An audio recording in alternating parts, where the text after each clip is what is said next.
Assalamualaikum warahmatullahi wabarakatuh. Alhamdulillah. Sekarang kita masuk ke dalam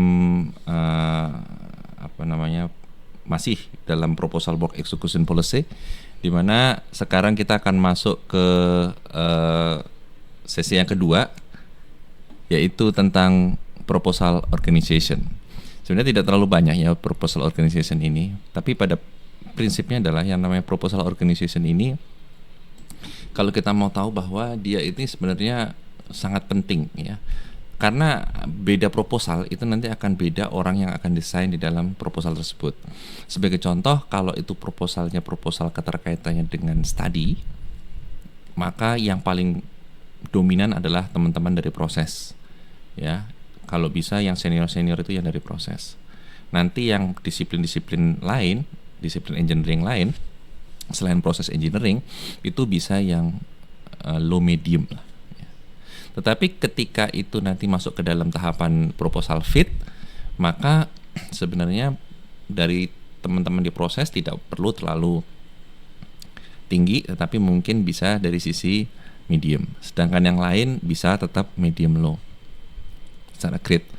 Tetapi ketika itu adalah proposal EPC, maka yang harus diassign sebaiknya adalah orang-orang yang dari sisi proses engineering mungkin medium low bisa, tetapi dari sisi yang lain itu sudah ada harus medium high ya, secara grade maupun secara experience ya. Kenapa? Karena EPC itu tidak hanya berpikir mengenai masalah engineering seperti halnya study dan fit, tetapi juga harus berpikir mengenai procurement, strateginya seperti apa, kemudian juga harus berpikir construction, strateginya seperti apa, dan nanti juga mereka harus masuk ke dalam sifat yang namanya C2C oriented atau commissioning and construction oriented, untuk bisa men-setting skenario constructionnya, skenario procurementnya, dan skenario engineeringnya. Nah, inilah yang sangat penting di dalam pembuatan organization proposal ya. Jadi organization proposal ini sangat mementingkan kondisi di mana kita harus tepat untuk mengassign orang. Tapi ingat, organization proposal berbeda dengan organization project. Kalau organization proposal itu kita boleh mengassign misalnya pada saat proposal ya, itu teman-teman yang memang di grade-grade yang medium ya. Tetapi nanti pada saat eksekusi ya, hati-hati. Biasanya untuk pelaksanaannya itu malah justru akan kebalik.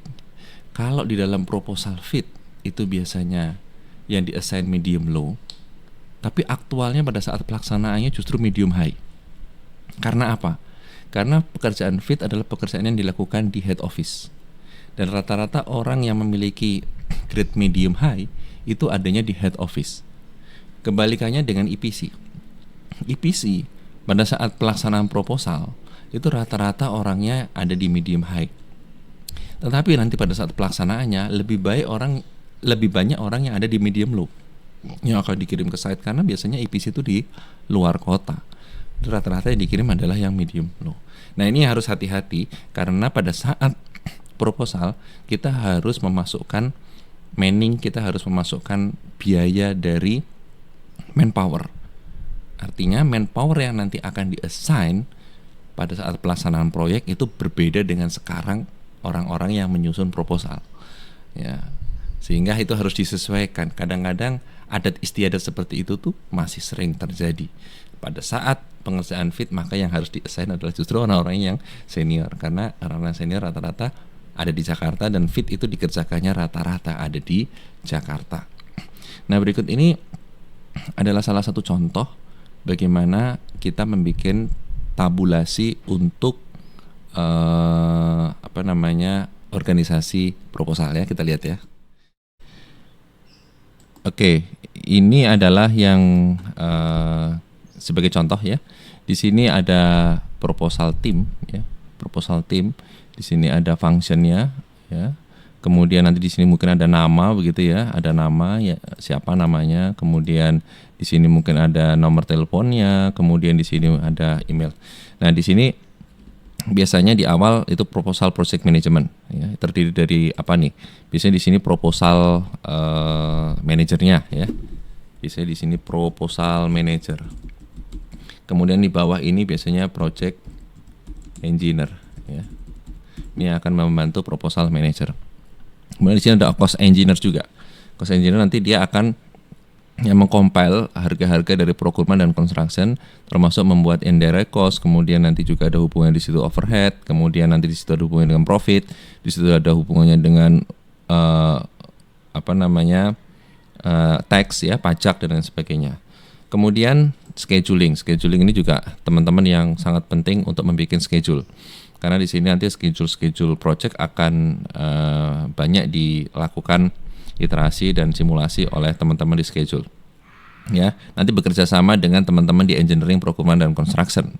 Kemudian di IT, ya, ini IT juga teman-teman IT sangat membantu sekali untuk menolong dalam rangka menemukan cost IT, IT, ya, misalnya sewa komputernya nanti berapa pada saat proyek, kemudian software-softwarenya apa. Seperti kita tahu software engineering sangat mahal, ya, miliaran bisa. Nah, ini akan di-handle oleh IT, termasuk nanti network jika harus bekerja WFH, ketika nanti harus bekerja di kantornya klien dan lain sebagainya. Kemudian teman-teman bisnis ini juga sangat penting sekali, dia akan membantu untuk menentukan cost bisnis. Cost bisnis antara lain adalah untuk terkait dengan bond, currency, dan kemudian terkait dengan perizinan nantinya, ya, pada saat di site, kemudian nanti terkait dengan traveling dan lain sebagainya. Itu nanti teman-teman bisnis akan sangat membantu terkait dengan hal tersebut. Ini legal juga sangat penting sekali, karena pada saat kita proposal biasanya klien sudah mengirimkan draft kontrak yang harus kita review. Nah, pada saat proposal juga kita harus melakukan komen, walaupun nanti kita quick respon, quick review, nanti teman-teman legal akan melihat item-item apa yang meringankan dan memberatkan dari sisi kontrak, dan itu harus direspon pada saat proposal.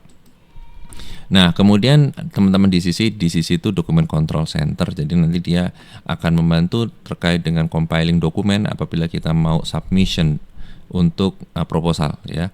Kemudian dia juga nanti akan melakukan training apabila memang dibutuhkan sistem engineering dokumen management, ya. Kadang-kadang engineering dokumen management system menggunakan software tertentu yang nanti yang ahli adalah teman-teman dari DCC.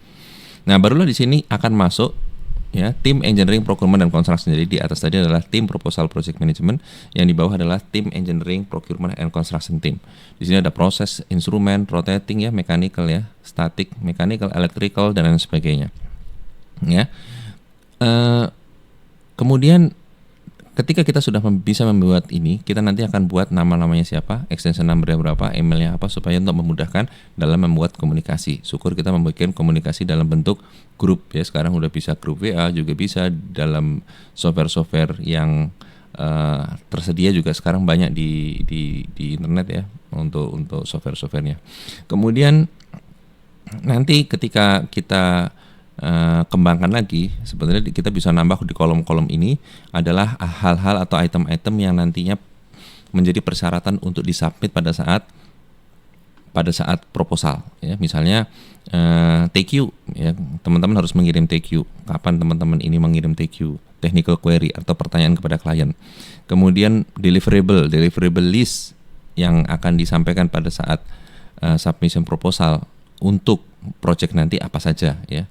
Nanti teman-teman di departemen harus menginformasikan ini kepada proyek. Jadi ini kapan harus diinformasikan kepada proyek, ya. Kemudian juga man hour, ya. Man hour ini berapa misalnya di teman-teman di instrumen, ya. Tanggal 5 nanti akan menginformasikan tentang berapa man hour yang dibutuhkan untuk mengerjakan proyek ini, dan seterusnya. Kemudian software list dari tiap-tiap departemen juga harus diinformasikan apa saja software yang dibutuhkan untuk nanti teman-teman IT menghitung. Kemudian proposal basis apabila dibutuhkan. Proposal basis ini adalah batasan-batasan penawaran kita. Jadi kita menawarkan dengan harga 1.000. Itu ada syarat ketentuannya enggak? Kalau ada syarat ketentuannya harus kita tulis. Misalnya dengan ketentuan seperti ini, ya, kita asumsikan pabriknya adalah seperti ini, kita asumsikan begini-begini, itu ada dalam proposal basis. Kemudian juga di sini ada RFQ list, request for quotation. Ini dibutuhkan oleh teman-teman procurement untuk menghitung man hour mereka. Jadi nanti rotating peralatan-peralatan rotating yang akan dilakukan RFQ apa saja pada saat proyek ya. Ada berapa RFQ, misalnya RFQ pompa 1 ya. Kemudian RFQ untuk kompresor, RFQ untuk vessel dan sebagainya ya. Itu jumlahnya masing-masing berapa. Oleh masing-masing ini harus diinformasikan, masing-masing disiplin harus diinformasikan kepada kita. Dan seterusnya ya, nanti kita bisa nambah-nambah yang lain tergantung dari requirement dari proposal kita tersebut. Ini akan sangat menolong sekali. Jadi setelah kita membuat organisasi, maka kanannya bisa kita isi dengan item-item yang dibutuhkan di dalam sebuah proposal. Insya Allah ini bisa berguna ya. Jika ada komen silahkan disampaikan di kolom di bawah ini. Billahi taufiq wal hidayah. Assalamualaikum warahmatullahi wabarakatuh.